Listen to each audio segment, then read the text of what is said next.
Hello friends, नमस्कार। कैसे आप सब लोग दोस्तों।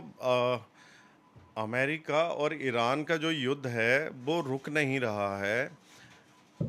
ट्रम्प अपनी तरफ से पूरी कोशिश कर रहे हैं कि युद्ध रुक जाए, जिससे कि जो उनकी वजह से डिस्ट्रक्शन हुआ है सऊदी का, यूएई का, कतर का, ओमान का, वो आगे ना हो। क्योंकि उसका अगर युद्ध ख़त्म हुआ तो जो पेट्रो डॉलर है और डॉलर है उसकी डिमांड कम होगी, क्रूड नीचे आएगा।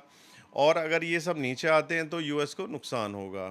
दूसरा, उसने पेट्रो डॉलर में इसलिए भी काम करने कहा था कि हम सिक्योरिटी देंगे आपको, तभी गल्फ कंट्री सारे पेट्रो डॉलर में काम कर रहे थे। अब वो सिक्योरिटी दे नहीं पाया, तो इसलिए अब दूसरा वो तरीका तलाश रहे हैं कि कैसे स्टेट ऑफ हॉर्मोज खुले और सऊदी, यूएई, कतर का तेल बिके, और वहाँ से आसानी से जो उसके मित्र कंट्री हैं जो एशिया में हैं, जैसे भारत जैसा कंट्री है, तो उस पे तेल आए और सस्ता है, जिससे उनकी इकोनॉमी बैठे ना, उनकी इकोनॉमी को नुकसान ना हो। लेकिन अब ईरान सुन नहीं रहा है। उसके पास ऐसा एक ट्रम्प कार्ड आ गया है कि वो जब चाहे उसे अपनी शर्तें अमेरिका से या रेस्ट ऑफ वर्ल्ड से मनवा सकता है। अब ट्रम्प यहाँ पे ये विचार कर रहे हैं कि जो ईरान कह रहा है कि आपने हमारे यहाँ डिस्ट्रक्शन किया है और आपने हमारा इंफ्रास्ट्रक्चर तोड़ा है, तो आप हमें का हर्जाना दो, उसका हमें पैसा दो, जिससे कि हम दोबारा बनाएं। और अमेरिका में ये सुगबुहाट है कि हो सकता है कि वो उन्हें 300-400 बिलियन डॉलर दे दें, जिससे कि वहाँ पे पुनर्निर्माण हो सके और वो दोबारा से पटरी पे ईरान आ सकें।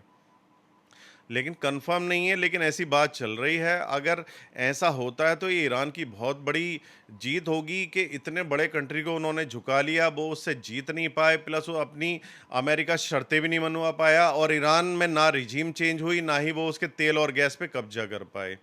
साथ ही ईरान ने स्टेट ऑफ हॉर्मोज पे भी कब्जा कर लिया, वहां से टोल लेना शुरू कर दिया। प्लस अमेरिका कंसीडर कर रहा है कि वो उसे यूरेनियम का एक पार्ट यूज करने दें, प्लस उसे जो डिस्ट्रक्शन हुआ है उसे पैसा भी दें, ग्रांट भी दें, यानी डोनेशन भी दें, और स्टेट ऑफ हॉर्मोज से उसे टोल भी मिलता रहे।